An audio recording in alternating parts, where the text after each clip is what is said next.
हम सब आदर्शवादी और अच्छे कार्य करने की बात करते रहते हैं, जैसे बिजली बचाना, सड़क पर कचरा ना फेंकना, शादी समारोह अथवा अन्य आयोजन में अपने घर में भोजन का वेस्ट ना करना, ट्रैफिक नियमों का पालन करना, किसी ज़रूरतमंद को मदद कर देना और बहुत कुछ। लेकिन हम में से ज़्यादातर लोग ऐसी बातों का पालन नहीं करते। ऐसा क्यों होता है कि हम पढ़े लिखे लोग ही इन छोटी छोटी बातों का पालन नहीं करते?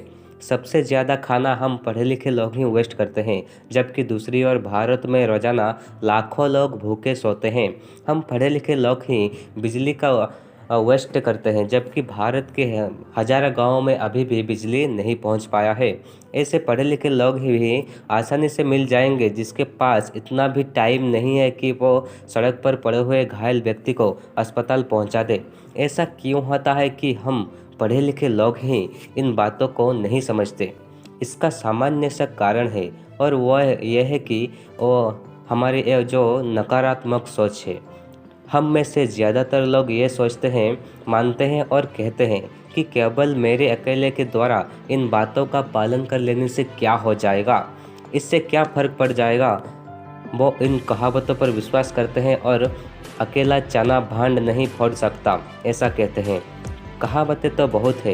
एक कहावत यह भी है कि बूंद बूंद से घड़ा भरता है, इसलिए आपके प्रयास से कुछ फर्क पड़ता भी है, ज़रूर पड़ता है। मैं यहाँ पर एक प्रेरणादायक कहानी प्रस्तुत कर रहा हूँ, जो शायद आपने सुनी हो, लेकिन हो सकती है कि उसका अभी तक अपने जीवन पर उपयोग नहीं किया हो। ये कहानी ये बताती है कि आप मानो या ना मानो, लेकिन कुछ फर्क पड़ता है। तो चलिए कहानी को शुरू करते हैं।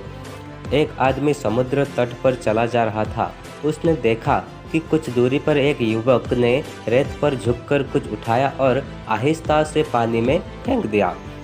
उसके नज़दीक पहुंचने पर आदमी ने उससे पूछा, अरे भाई, क्या कर रहे हो? युवक ने जवाब दिया, मैं इन मछलियों को समुद्र में फेंक रहा हूँ। लेकिन इस पानी में फेंकने की क्या ज़रूरत है? उस आदमी ने कहा। युवक ने फिर से कहा, ज्वार का पानी उतर रहा है और सूरज की गर्मी बढ़ रही है। अगर मैं इन्हें वापस पानी में नहीं फेंकूंगा तो ये मर जाएंगे। आदमी ने देखा कि समुद्र तट पर दूर दूर तक मछलियां बिखरी पड़ी थी।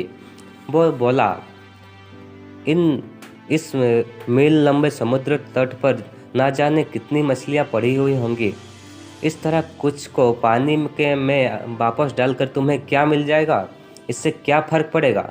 युवक ने शांति से आदमी की बात को सुनी। फिर उसने रेत पर झुककर और एक मछली को उठाई और आहिस्ता आहिस्ता समंदर में डाल दिया। आपको इससे कुछ मिले ना मिले, मुझे इससे कुछ मिले ना मिले, दुनिया को कुछ इससे मिले ना मिले, लेकिन इस मछली को सब कुछ मिल जाएगा, ऐसा वो आदमी ने फेंक कर बोला। ये केवल सोच का ही फर्क है दोस्तों। सकारात्मक सोच वाले व्यक्ति को लगता है कि उसके छोटे छोटे प्रयासों से भी कुछ नहीं, बहुत कुछ मिल जाएगा। लेकिन नकारात्मक सोच यानी कि नेगेटिव थॉट्स के वो व्यक्ति को ये लगता है कि ये समय की बर्बादी है। तो आज की ये कहानी आप लोगों को कैसी लगी? अगर अच्छी लगी है तो वीडियो को लाइक ज़रूर करना, और चैनल में नए हो तो चैनल को सब्सक्राइब भी ज़रूर करना। जी हाँ दोस्तों, थैंक यू, धन्यवाद। मिलेंगे और एक अच्छी कहानी को लेकर।